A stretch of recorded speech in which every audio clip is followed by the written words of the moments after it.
নবী সাল্লাল্লাহু আলাইহি ওয়াসাল্লাম অন্ধকারে মসজিদে গমনকারীকে কিসের সুসংবাদ দিয়েছিলেন? অপশন ক, কিয়ামতের দিন পরিপূর্ণ জ্যোতির। খ, কিয়ামতে বিশাল বড় একটি জান্নাত। গ, দুনিয়াতে অট্টালিকা দান। গ, দুনিয়াতে ধন সম্পদ দান। এর মধ্যে কোনটা নেবেন? ইনশাআল্লাহ আমি আল্লাহর উপরে ভরসা করে উত্তর নিতেছি ক, জান্নাতের কিয়ামতের দিন জ্যোতি, পরিপূর্ণ জ্যোতি। পরিপূর্ণ জ্যোতি, কিয়ামতের দিন পরিপূর্ণ জ্যোতি। লক করে দেবো? আলহামদুলিল্লাহ। জি ইনশাআল্লাহ। ইনশাআল্লাহ। আমি দেখতে পাচ্ছি আমাদের ভাইয়ের উত্তরটি সঠিক হয়েছে। আলহামদুলিল্লাহ।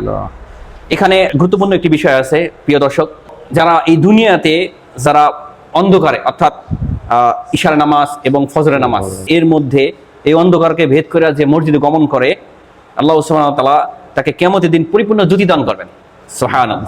যে ফজরের সময় দেখা যায় গ্রাম অঞ্চলে 3-4 জন একবারে অতি নিকটে অথবা যে ভালো নামাজি তাকেই মসজিদে ফজরের সময় দেখা যায়, আর সবাই টান টান হয়ে আল্লাহর নামে ঘুম। হ্যাঁ, জানি না আল্লাহর নামে ঘুমায় না কিসের নামে ঘুমায়। তো যে আমরা চেষ্টা করবো প্রিয় দর্শক যে আমরা যেন বেশি বেশি অন্ধকারে মসজিদে গমন করি নামাজ পড়ার উদ্দেশ্য, ঠিক আছে না ইনশাআল্লাহ? তাহলে আল্লাহ সুবহানাহু ওয়া তাআলা আমাদের কিয়ামতের দিন আমাদের পরিপূর্ণ জ্যোতির ধারা নূর ধারা ভরে দেবেন। সুবহানাল্লাহ। আলহামদুলিল্লাহ। আমরা চেষ্টা করবো বেশি বেশি ফজরের সময় মসজিদে গমন করার জন্য এবং ইশারের সময় মসজিদে বেশি বেশি গমন করার।